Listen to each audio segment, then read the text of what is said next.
முதலில் திரு கான்ஸ்டன்டைன் ரவீந்திரன், இப்போ மெட்ரோ இரண்டாம் கட்ட நிதி ஒதுக்கீடு தமிழக அரசோட முயற்சியாகத்தான் நடந்தது அப்படின்னு குறிப்பிட்டு சொல்வதற்கான அந்த நோக்கம் என்ன, பின்னணி என்ன? இதில் நோக்கமும் பின்னணியும் ஒன்றுமில்லை, உண்மையை பேசுகிறோம் நாங்கள். அதுதான் யதார்த்தமானது. அதாவது மாண்புமிகு முதலமைச்சர் அவர்கள் 2 நாட்களுக்கு முன்னால் டெல்லி போகிறார். உட்கார்ந்து பிரதமரோடு உட்கார்ந்து பேசுகிறார். நமக்கு தேவையான குறிப்பாக 3 தேவைகளை வைக்கிறார். கல்வி திட்டத்திற்கும் மெட்ரோ ரயில் திட்டத்திற்கும் மீனவர்களுக்கான பாதுகாப்பிற்குமாக அவர் கேட்கிறார்.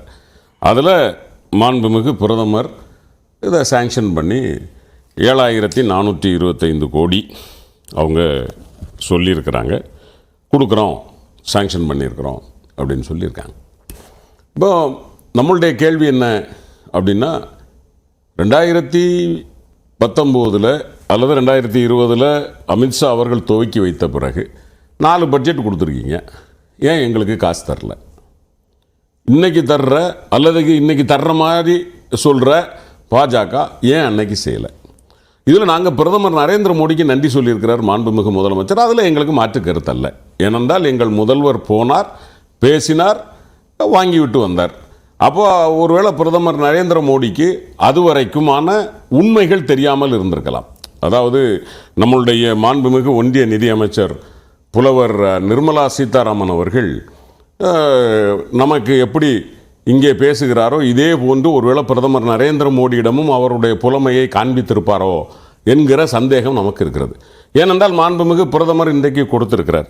இதில் நிறைய பேருக்கு என்னென்னமா, இந்த சிஎம்ஆர்எல் அப்படிங்கிறத சில பேர் அது மெட்ரோ ரயில் அப்படின்னு உடனே ஏதோ ஒன்றிய அரசு நடத்துகிற இந்தியன் ரயில்வேஸ் மாதிரி அதுக்கு சொந்தமானது, அல்லது இது ஸ்டேட், எனவே இது ஸ்டேட்டுக்கு சொந்தமானது, இப்படி நம்ம பங்கு போடுறத விட சிஎம்ஆர்எல் அப்படிங்கிறது ஒரு கம்பெனி.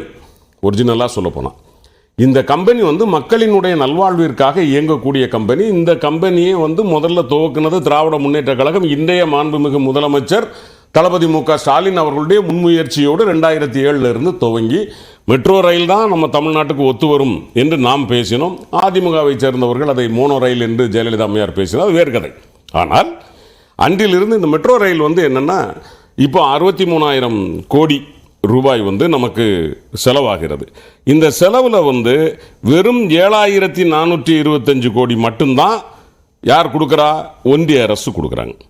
மீதியை யார் பொறுப்பேற்றுக் கொள்வது என்று சொன்னால் முழுக்க முழுக்க தமிழ்நாடும் தமிழ்நாட்டு மக்களும் தான். 65% அதை கடனா பெறக்கூடிய தொகை மத்திய அரசு பட்ஜெட்ல கடனாக அது கருத்தில் கொள்ளப்படும் சொல்லியிருக்காங்களே, அப்போ அதை மத்திய அரசு ஒதுக்கக்கூடிய நிதியாகத்தானே கருத முடியும்? அதாம்மா அவங்க, நான் அதுதான் புலவர்னு நிர்மலா சீதாராமன் சொன்னேன். நான் ஏன் புலவர்னு சொல்றேன்னு பல பேருக்கு புரியாது. அதாவது இந்த பொய்யிலே பிறந்து பொய்யிலே வளர்ந்த புலவர் பெருமானே என்கிற கதையாக அவர் இன்னைக்கும் அதில் போய் பேசுகிறார். நான் என்ன கேட்குறேன், அந்த பிஐபி ரிப்போர்ட் என்ன சொல்கிறீங்க? இன்றைக்கு ஒன்றிய நிதி அமைச்சகம் கொடுத்துருக்கக்கூடிய பிஐபி ரிப்போர்ட், அந்த ரிப்போர்ட்டில் அவங்க என்ன சொல்கிறாங்க? சென்னை ப்ராஜெக்ட்டுக்கு நாங்கள் அமௌண்ட் கொடுத்துருக்கோம், அதுபோக கடன் எவ்வளவு அப்படிங்கிறத சொல்கிறாங்க. இந்த கடனுக்கான இது பாருங்கம்மா, the responsibility of repayment of the loan, அதாவது அந்த அமௌண்ட் அவங்க சொல்கிற அந்த 65% அவங்க கொடுக்குற 10% 7,425 கோடி ரூபா போக மீதி அவங்க நமக்கு பெற்றுத்தரக்கூடிய அந்த 31,000 கோடிக்கும் the responsibility of the repayment of the loan will be on the company, அதாவது CMRL. The repayment would normally start after a moratorium of at least 5 years, more or less after completion of the project. In the event of CMRL not being in a position to repay the loan, it would be the obligation of the state government, Tamil Nadu state government, to provide financial support to the company to enable the repayment of these years. இதுக்கு என்ன அர்த்தம்? இது நான் சொல்லலை, PIB press information bureau finance department Nirmala Sitharaman அவர்களுடைய துறை கொடுத்த PIB. இரண்டாவது பக்கத்துல இறுதியில இருக்கக்கூடிய பத்தியை நீங்க படிக்கிறீங்க. முதல் பக்கத்துல பன்னாட்டு மற்றும் இருதரப்பு மேம்பாட்டு முகமைகளிடமிருந்து பெறப்படும் கடன்கள் மத்திய அரசின் கடனாக கருதப்பட்டு அப்படின்னு குறிப்பிடுறாங்களே. அதாவதுமா இது என்னன்னா, இதுதான் நான் சொல்றது, அவங்களுடைய புலமை மீண்டும் அங்க எம்பவர் ஆகுது. எப்படின்னா, நீங்க ஒரு வெளிநாட்டுகிட்ட கடன் வாங்கணும், நீங்கள் நேரடியாக தமிழ்நாடு ஸ்டேட் கவர்மெண்ட் போய் வாங்க முடியாது. இது எல்லாருக்கும் தெரியும். சாமானியன், அதாவது மிக குறைந்த அளவிலான ஜனநாயகத்தினுடைய கூட்டாட்சியை பற்றி அறிவுள்ள எல்லாருக்கும் தெரியும்.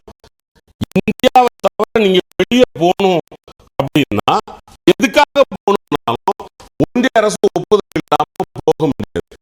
இப்ப என்னன்னா, ரைட், நீங்க கடன் வாங்குறதுக்கு நீங்க உங்க மூலமா தான் நாங்க வாங்க முடியும். உங்களுக்கு எங்களுக்கு தருது. நீங்க அவ்வளவு யோக்கியமான மனுஷனா இருந்தா கீழே எதுக்கு இதை கொடுக்குறீங்க? இந்த ஸ்டேட்மெண்ட் நான் இப்ப வாசித்தேன். ஒருவேளை சிஎம்ஆர்எல் கட்ட முடியலன்னா அதை தமிழ்நாடு கவர்மெண்ட் தான் கட்டணும்னா அப்ப யாரை நம்பி இந்த கடன் வருது? ஒன்றிய அரசை நம்பி வரல. தமிழ்நாடு அரசு கொடுக்கிற கேரண்டி, அந்த கேரண்டிய ஒரு வழியா, யார் வழியா? ஒன்றிய அரசு வழியா தான் வர முடியும். நம்ம சாமானியன் ஒருவன் இந்தியாவை விட்டு வெளியே எந்த தொடர்பு கொள்ளணும்னாலும் அது ஒன்றிய அரசு வழியா தான் முடியும். அப்ப நாங்க கடன் கேட்கிறோம், யார்ட்ட? ஜிகாட்ட, இல்ல மல்டிநேஷனல் கம்பெனிஸ், வேற கம்பெனிஸ்ட கேட்கிறோம். அதை தமிழ்நாடு அரசு நேரடியாக கேட்க முடியாது. அது அல்ல நிதி சட்டம். நிதி சட்டம் உங்களுக்கு தேவை. நீங்க ஒரு கம்பெனியை அப்ரோச் பண்ணணும்னா த்ரூ யூனியன் கவர்மெண்ட் தான் போக முடியும். அப்படி போயிட்டு நீங்க ஒதுக்கிட்டு உண்மையிலே உங்களுக்கு நீங்க கேரண்டி கொடுத்துருக்கீங்களா? அந்த லைன்லமா PIB, press information bureau, finance department, எங்கேயாவது we guaranteed the loan amount 33,000 சொல்லியிருக்கா? 30,000 crores, 33,000 crores இல்ல.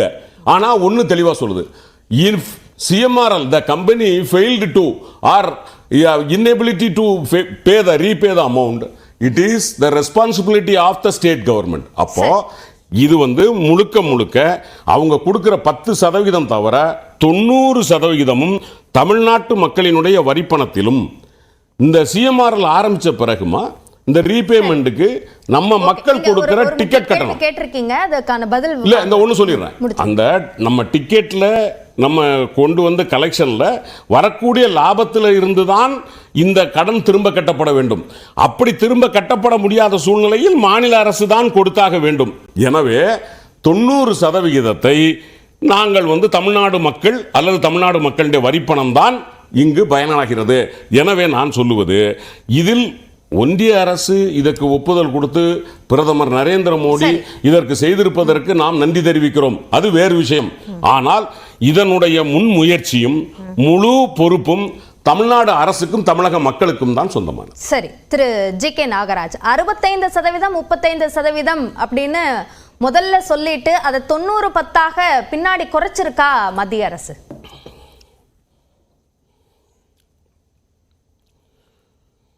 அதாவது அனைவருக்கும் வணக்கம். ஒரு மெட்ரோ திட்டம் ஆரம்பிப்பதற்கு முன்பாக ஒரு டீட்டெயில்டு ஸ்டடி பண்ணுவாங்க. இது லாபகரமாக இயங்குமா, எந்த அளவுக்கு இது பயன் தரக்கூடியது, இதையெல்லாம் ஒரு டீட்டெயில் ப்ராஜெக்ட் ரிப்போர்ட்டுக்கு அப்புறம் இந்த திட்டமானது துவங்கப்படுகிறது. அப்போது அதில் 50% அதுக்கு மத்திய அரசு உத்தரவாதம் கொடுத்து அந்த கடனுக்கு உத்தரவாதம் கொடுக்கிறது. அதை நம்ம மிக அழகாக சொன்னார். அதை திருப்பி கட்ட வேண்டிய பொறுப்பும் அந்த மெட்ரோவுக்கு இருக்கிறது. வருகின்ற வருமானத்தை வைத்து கட்ட வேண்டும். இது மாநில அரசு தனக்கு வேண்டும் என்று கேட்டு பெறுகின்ற திட்டம். ஸோ ரெஸ்பான்சிபிலிட்டி அவங்க எடுத்துக்கணும். அதுதான் நடைமுறை. இது எல்லா மாநிலத்துக்கும் பொருந்தக்கூடியது.